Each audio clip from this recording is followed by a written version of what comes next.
What is up, guys? Welcome back to the Keep It Hoop YouTube channel. I wanted to do a quick video today kind of recapping my thoughts on the season real quick as the Knicks season has come to an end, and I'm gonna do a longer video and or podcast episode later on about the Knicks, and I'll probably do one, to be honest, on each NBA team, maybe just a bigger podcast episode, but I'll go over more in depth the seasons for each team and kind of what they should do in the offseason.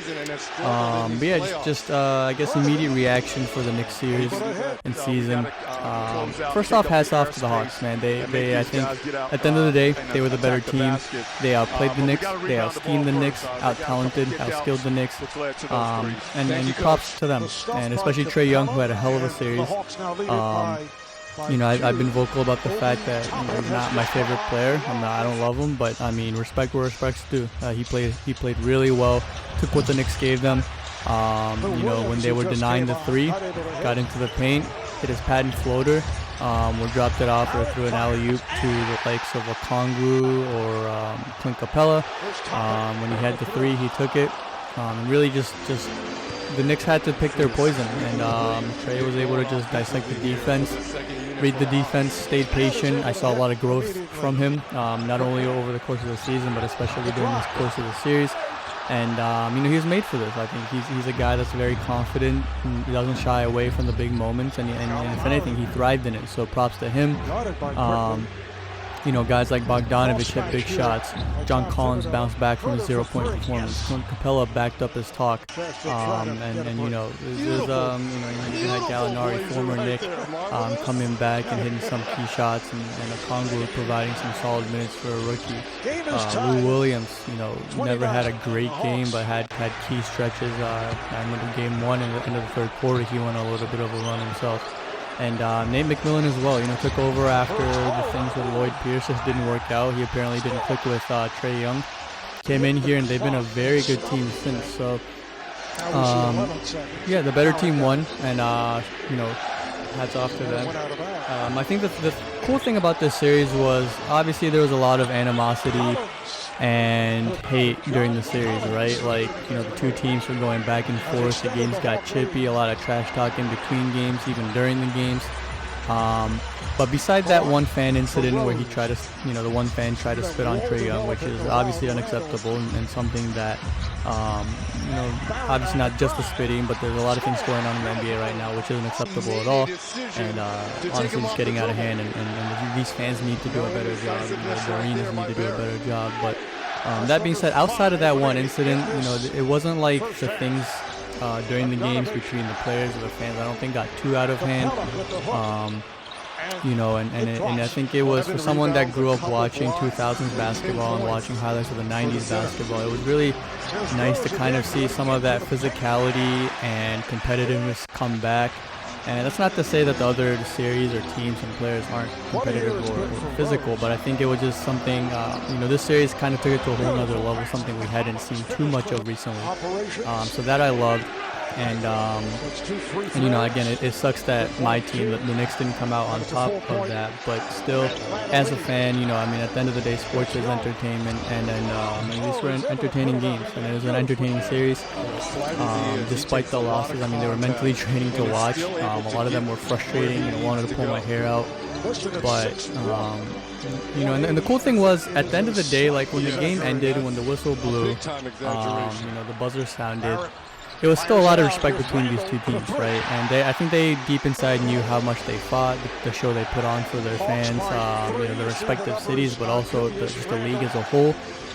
These were two teams that haven't made the playoffs in recent years. I think the Hawks, it was the first playoff appearance since 17 or 18, and the Knicks since the 2012-2013 season. Two young teams, again, coming back into the playoffs, and I think both teams went through some growing pains and learned a lot, and Atlanta especially showed how good they are right now. And the two teams for the most part were dapping each other up, and even I saw the Derrick Rose posting a picture of his signed jersey that I gave to Trae Young. I think maybe Trae Young posted it, but yeah, that happened. And they're just talking about the respect they have for each other. So again, a lot of respect between the two teams after it's all said and done. Nothing got too out of hand, and I think it was a good balance of just competitiveness and respect at the end of the day, and it was fun to watch. Now, if you're a Hawks fan, right off the bat, you have the Sixers next. I think the big key in that is going to be if Joel Embiid's healthy. I think he will play, because if he doesn't, I think the Hawks can actually win the series. Even if he does play, it's gonna come down to how healthy is he. Is he 85%? Because I don't think you can really be above 80-85% with a torn meniscus, despite it just being partially torn. That is an injury that sometimes requires surgery. Now, granted, this one doesn't. It is still and especially for a big, and especially for someone that has gone through knee injuries in the past. So it is something to monitor. Clint Capella and Joel Embiid matchup should be fun to watch. I think how Philadelphia, which is another good defensive team like the Knicks, they defend Trae Young is going to be interesting. I'm sure they have five games, right, from the Knicks-Hawks series that they have tape from, and then whatever, the games in which they played the Hawks during the regular season. Tobias Harris, I think, is going to be another key, as he probably will continue to be in how many ever series they play in the playoffs. I think him just the scoring, and it's going to be even more important, especially with the Embiid injury. Seth Curry, who played really well, I think playoff career high in the closeout game against the Wizards, he'll be important as well. But Hawks fans, you got to be excited. You got to be excited. You have Trae Young, who I know Luka's very good. Looking like someone who's going to end up being a first-ballot Hall of Famer and go down as one of the greatest players of all time. But Trae Young's holding his own, man. He really is, and looked really good in the series. Like I said, the Hawks have probably their first real cornerstone franchise player since they had Dominique Wilkins. So it's been a while. But between him getting Bogdanovich away from Milwaukee and getting him into Atlanta was huge. He had some key shots, like I said. And it's not going to be an easy series for Atlanta. Philadelphia it's obviously they center around Joel Embiid, but they're more than just Embiid. And they're a more balanced team this year. I think they're more mentally mature as well. So it won't be an easy series, but I am actually excited for that series. As much as it sucks for the Knicks to be out, now the good thing is I can kind of watch the playoffs without stressing too much, right? I can kind of just enjoy good basketball and watch things from a little bit of a less biased, standpoint. For Knicks fans, look, I get that there's a lot of frustration, not in just the fact that they lost, but the way they lost. It sucks when your best player, not that he didn't show up, but just didn't play well for most of the series, right? Derrick Rose was the best player for the Knicks during that series, and the team kind of just looked gassed in Game 6, in Game 5, and but I will say, look, again, I know there's frustration, anger, disappointment, but this season is still a huge success for the Knicks franchise, right? They were supposed to win less than 30 games, right? Everybody projected them to win less than 30 games, 20-something games here and there. And they outperformed that, overperformed exceedingly. Julius Randle, most improved player of the year. And look, I get his postseason performance was horrendous, but you still have to look at the whole season, and his regular season performance was insane, all-star, could possibly make an All-NBA team. And he really put this franchise on his back and led the Knicks to a place they haven't been in the playoffs again since 12-13, and just brought joy back to the city, and it wasn't brought them to a place that nobody expected them to be. And it's not just Randall, right? Derrick Rose coming in from Detroit in his second stint, playing the way he did after everything he's been through. Huge, right? Huge. Not just on the court, but the leadership and the experience and just everything he was able to give for this team. RJ Barrett having a horrendous start to the season shooting the ball, and then coming in, on the heels of not making the top 25 players under 25 list, and playing really good, and especially during that stretch when the Knicks were going on that win streak. RJ Barrett was the one closing some of those games out. Really became a knockdown shooter, and I will say that, and I think I'll probably say this for some of the other teams as well, the shooting numbers will regress, right? As fans come back, that is something that's going to happen. And I don't expect RJ Barrett to continue to be a 40% shooter every year. That being said, that jump is still huge. His confidence, his form, everything looks better, and I do think that overall he's still an improved shooter from last year, which is huge because it then opens up the things they can do with their offense, the kind of players they can go after. Again, something that I'll go into more in depth at a different time, but RJ's development was huge this year.